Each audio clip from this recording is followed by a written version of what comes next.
The one thing that stood out to me that Sean Payton said today was that they're going to go to the Dome for 2 practices. I know this is something that maybe other teams are going to be implementing to kind of recreate a game without fans.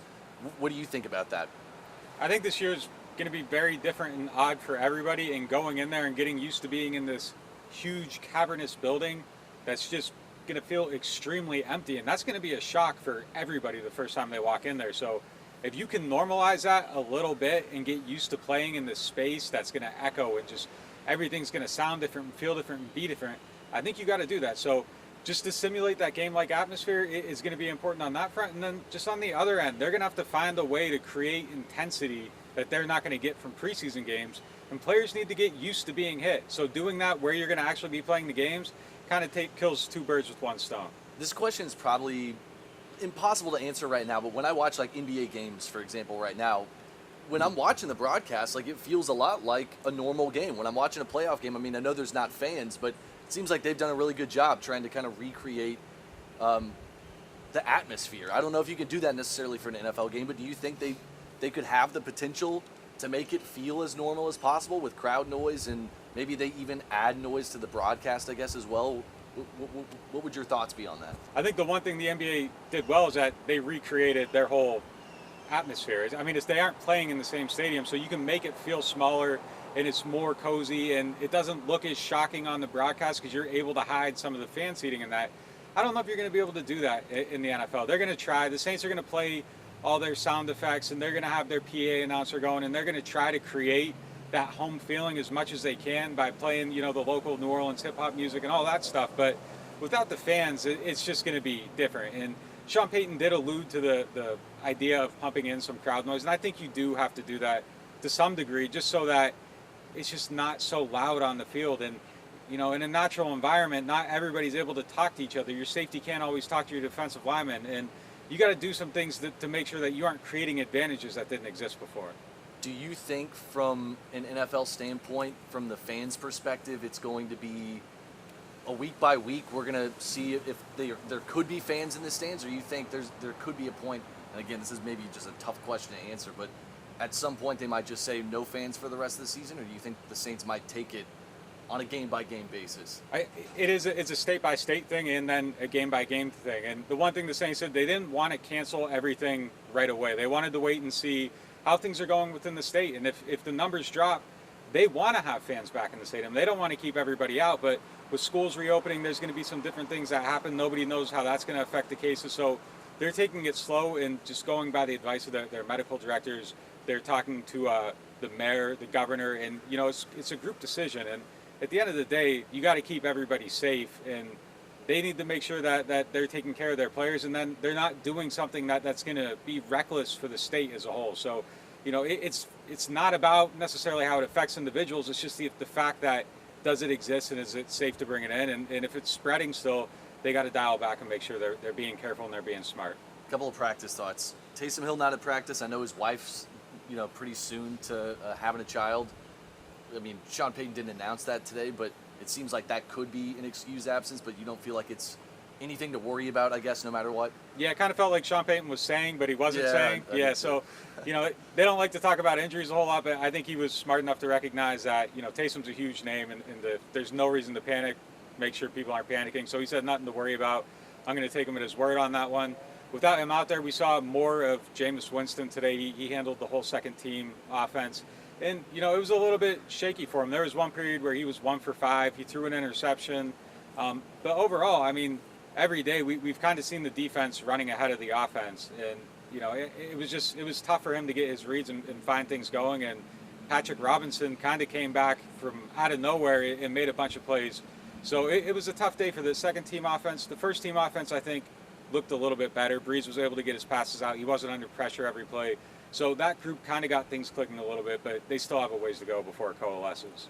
Ramik and Armstead, were they back practicing? And, part of it was, and Andrews Pete, was he still out? Andrews Pete's still out with the hand injury. He probably will be at least for 2 more weeks. Sure. But yeah, the other 2, the tackles were back out there, and it made a world of difference. Yesterday, it was every play within a second, it felt like somebody was closing in on Breeze, and he's throwing passes off his back foot and couldn't settle in. Today, he had a little bit of time to see the field and make some plays, and there's a handful of throws that he'd like to have back. He was very upset with himself after missing a throw that got broken up by Janoris Jenkins. He was screaming at himself. So he's working there. He's trying to get to it, but things still aren't quite perfect yet for the offense. You had mentioned Jameis kind of struggling here and there, and like you had mentioned too, Breeze has struggled a couple of days early in camp too. So do you make much of Jameis struggling here and there, and as he's trying to pick up the offense? Because it seems like Peyton, and maybe he's just trying to build up his confidence, but he's been nothing but, complimentary of Jameis the entire time, saying that he's been doing really well. But it seems like from an outside perspective, maybe everything hasn't clicked just yet. Is that anything to worry about at this point, in your opinion? I think the way we look at it is probably more results oriented, and it's either make or miss. And they're probably looking at it like, okay, he's making the right read, the ball's there, and there's chemistry issues too. Like, this is his third or fourth practice ever working with these guys. He didn't get the offseason, so there's going to be a lot of ugliness that looks ugly to us where they see progress, and they're able to measure it in different ways and study the film and see it different ways. I do think the way he carries himself stands out. The players respond to him. He looks like a team leader. He has a positive attitude. His arm is incredible compared to the other guys. He's able to do things other people can't. It's just things are just a little bit off here and there. And I think just as we go through the summer, with him, it's not, are you there right now? It's, are you getting there? And then they have the whole season to keep working with him. So it's incremental day-by-day progress. And look, in the past, when a quarterback isn't doing well, Sean's been the first guy to speak on it. So the fact that he is still praising him at this point, I think says a lot about what he's actually doing. We saw a few years back Tom Brady come in week one and really lit up the Saints secondary. But now you have, what looks like a really seasoned group with both Jenkins coming in. I mean, Malcolm and, Janoris here another year. What do you feel like is going to, do you feel like this is going to be a big strength of this team and this defense? I think the secondary is maybe the strongest group on the whole team. They just have so many guys there, and they have so many safeties they can play in different places. You can put Malcolm Jenkins in the box and use him as a linebacker. You can have Chauncey Gardner-Johnson in the slot. You can split deep with Marcus Williams and DJ Swearinger, and you can have all those guys on the field at the same time doing different things. And then there's PJ Williams who can play everywhere. So the ability to mix and match and move guys around, I think is going to make it hard on everybody. And even a guy like Brady that has seen everything, when you have all these safeties and they can play anywhere on the field, that's a lot to read. Now you go for a younger guy, I mean, they could cause chaos for everybody. So I do think that secondary group is going to be one of the things they lean on this year. I would imagine Ricardo asked you about it yesterday, but just to cover all the bases, do you expect like these Kamara contract talks to drag out for? You didn't talk about this? No.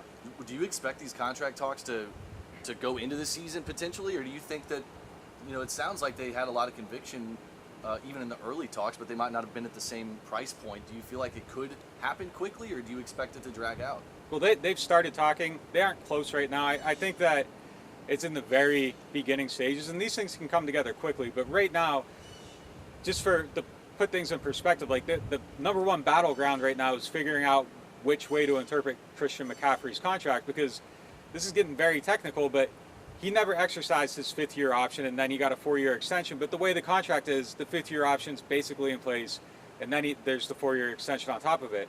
If you're a team negotiating against that contract, you're looking at it as a 5-year deal, which lowers the annual average value to $14 million, Sure. And that's advantageous for a team like the Saints, who are negotiating with a running back. If you're Kamara, you're looking at it as a 4-year extension, and for practical purposes it is, but that makes it worth $16 million, so you're pushing that way. So my understanding of these negotiations, they're at that very early battleground, and it's all posturing right now, but that's just to say they aren't into this where they're working out details. They're working out the broad strokes right now. But I think once that goes down, if both sides are motivated to keep this going, it's going to come together, and they'll eventually get it done, but it's not going to be $16 million per year, I don't think. My last thought for you, just in the essence of time, you kind of mentioned yesterday there are some receivers who have maybe gotten a little bit too much hype. You feel like Traquan Smith, from a wide receiver 3 standpoint, is still the leader in the clubhouse. I think that would be fair to say, correct? Yeah, some of these other guys have flashed. Juwan Johnson, undrafted rookie receiver, he's looked good. Marquez Callaway, another undrafted guy, he's had moments. Benny Fowler, Drew Brees' handpicked wide receiver, has come in and he's done some things well. But to me, Traquan is still, he's ahead of him. He's doing better. He makes more plays. He blocks well.